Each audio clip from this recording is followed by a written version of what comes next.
കോൺഗ്രസിന്റെ എല്ലാ വിവരവും ഞങ്ങളുടെ കയ്യിലില്ല. കോൺഗ്രസിന്റെ എല്ലാ വിവരങ്ങളും ശേഖരിച്ച് മനസ്സിലാക്കാൻ പറ്റുന്ന ഒരു രഹസ്യാന്വേഷണ വിഭാഗം കേരളത്തിനുണ്ട് എന്ന് ഞാൻ ഒരിക്കലും അവകാശപ്പെട്ടിട്ടില്ല. അതുകൊണ്ട് തന്നെ കോൺഗ്രസിന് ഇദ്ദേഹത്തെ സംരക്ഷിക്കാൻ കഴിഞ്ഞിട്ടുണ്ട് എന്നുള്ളതാണ് വസ്തുത. അതിനെന്താ ചെയ്യാൻ പറ്റും? എന്തിനാ കർണാടകയെ കുറ്റപ്പെടുത്താൻ പോകുന്നത്? നിങ്ങൾ ഇവിടുത്തെ ആൾക്ക് എന്തിനാ ജാമ്യം കൊടുക്കുന്നു? കർണാടകയിലുള്ളവർ സഹായിച്ചിട്ടുണ്ടെങ്കിൽ ഇവർ ഇടപെട്ടതുകൊണ്ടായിരിക്കില്ലേ? ഇനി അതല്ലെങ്കിൽ അതിന്റെ മേലെയുള്ളവരാരെങ്കിലും ഇടപെട്ടതുകൊണ്ടായിരിക്കില്ലേ?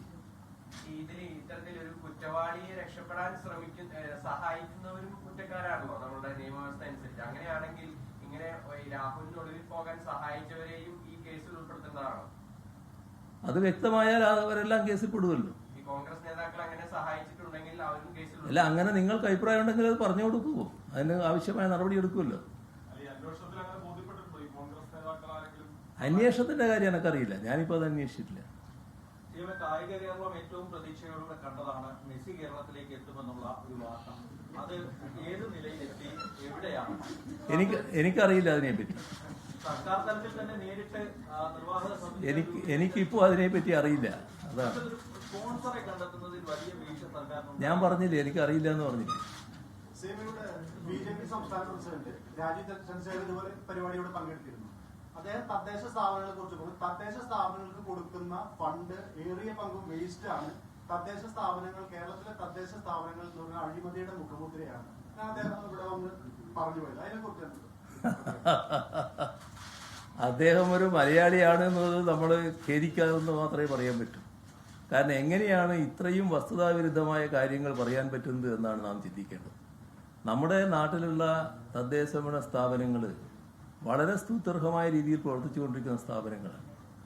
ആ സ്ഥാപനങ്ങൾ മഹാഭൂരിഭാഗവും, അല്ലെങ്കിൽ ഒറ്റപ്പെട്ട ചിലതൊഴികെ ബാക്കി മുഴുവൻ തങ്ങളുടെ നിയന്ത്രണത്തിലല്ല എന്നുള്ളത് കൊണ്ട് ആ സ്ഥാപനങ്ങളെ ആകെ ആക്ഷേപിക്കുന്ന നിലപാട് സ്വീകരിക്കാൻ പാടുണ്ടോ? എങ്ങനെയാണ് അത്തരമൊരു നിലപാട് ഒരു രാജ്യം ഭരിക്കുന്ന രാഷ്ട്രീയ പാർട്ടിയുടെ കേരളത്തിൻ്റെ അധ്യക്ഷന് സ്വീകരിക്കാൻ കഴിയുന്നത്? വളരെ നിർഭാഗ്യകരമായൊരു വശമാണത്. നമ്മുടെ കേരളത്തിലെ തദ്ദേശഭരണ സ്ഥാപനങ്ങൾ എല്ലാ രീതിയിലും ഫലപ്രദമായി പ്രവർത്തിച്ചുകൊണ്ടിരിക്കുന്നതാണ്. അഴിമതി ഏതെങ്കിലും തരത്തിൽ ഉണ്ടെങ്കിൽ ആ അഴിമതിക്കെതിരെയുള്ള നടപടികൾ എല്ലാ തരത്തിലും നമ്മൾ സ്വീകരിച്ചുകൊണ്ടിരിക്കുന്നുമുണ്ട്. അത് വ്യാപകമായ അഴിമതിയാണ് ഇവിടെ എന്ന് രാജീവ് ചന്ദ്രശേഖർ പറയുന്നത് പോലെയാണെങ്കിൽ അദ്ദേഹത്തിൻ്റെ തന്നെ ഏജൻസികളുടെ കണക്കുകൂട്ടലനുസരിച്ച് കേരളമാണല്ലോ ഏറ്റവും അഴിമതി കുറഞ്ഞ സംസ്ഥാനം. എങ്ങനെയാണ് അത്തരമൊരു പദവി കേരളത്തിന് ലഭ്യമാകുന്നത്?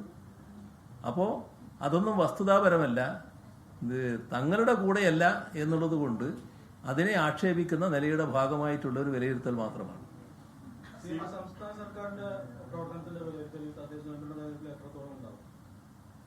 ഏത് തെരഞ്ഞെടുപ്പ് വരുമ്പോഴും അതിൻ്റെയൊക്കെ ഭാഗമായി തെരഞ്ഞെടുപ്പുകളുടെ വിലയിരുത്തൽ ഗവൺമെന്റ് കൂടി പ്രവർത്തനത്തിന്റെ ഭാഗമാണ് എന്നൊക്കെ വർത്തമാനങ്ങൾ ഉണ്ടാകാറുണ്ടല്ലോ.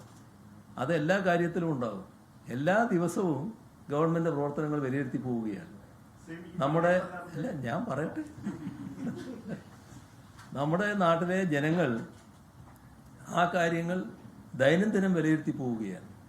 ഒരു തെരഞ്ഞെടുപ്പിൽ മാത്രമല്ല. എന്നാൽ അവസാന വിലയിരുത്തൽ നിയമസഭാ തെരഞ്ഞെടുപ്പ് നടക്കുമ്പോൾ ജനങ്ങൾ ഫലപ്രദമായി നടത്തും. ആ തെരഞ്ഞെടുപ്പ്, ആ വിലയിരുത്തൽ വരെ നമുക്ക് കാത്തിരിക്കാം. അതാണ് നല്ലത്. ഈ രാജീവ് ചന്ദ്രശേഖർ ഇവിടെ വന്നിട്ട് അദ്ദേഹം പറഞ്ഞത് എയിംസിന് ഭൂമി എടുത്തു കൊടുക്കാത്തത് കൊണ്ടാണ് കേരളത്തിൽ എയിംസ് വരാത്തതെന്നാണ്. എന്നാൽ റവന്യൂ മന്ത്രി പറഞ്ഞു കോഴിക്കോട് ഭൂമി എടുത്തു കൊടുത്തിട്ടുണ്ട്, അതിന്റെ കത്തും അയച്ചിട്ടുണ്ടെന്ന് പറഞ്ഞു. അപ്പൊ അദ്ദേഹം പറഞ്ഞു ദുബായ് വഴിയാണ് കത്ത് പോകുന്നത്, അതുകൊണ്ടാണ് ഇതെത്താത്തതെന്ന് പറഞ്ഞു. അതിനെ കുറിച്ച് എന്തെങ്കിലും ഞാൻ പറയണം, പക്ഷെ ഇങ്ങനെ ഒരു പത്രസമ്മേളനത്തിൽ പറയുന്നത് ശരിയാണോ എന്നുള്ളതാണ് എൻ്റെ ഒരു സംശയം. കാരണം വിടുവായത്വം എന്ന് പറയുന്നത് അതിനൊരു പരിധി വേണം. ഈ എന്തും വിളിച്ചു പറയാൻ ശേഷിയുണ്ടെന്ന് വെച്ച് എന്തും പറയാൻ തയ്യാറാകരുത്. ഇതൊന്നും രഹസ്യമായ കാര്യമല്ലല്ലോ, രേഖകളുള്ളതല്ലേ.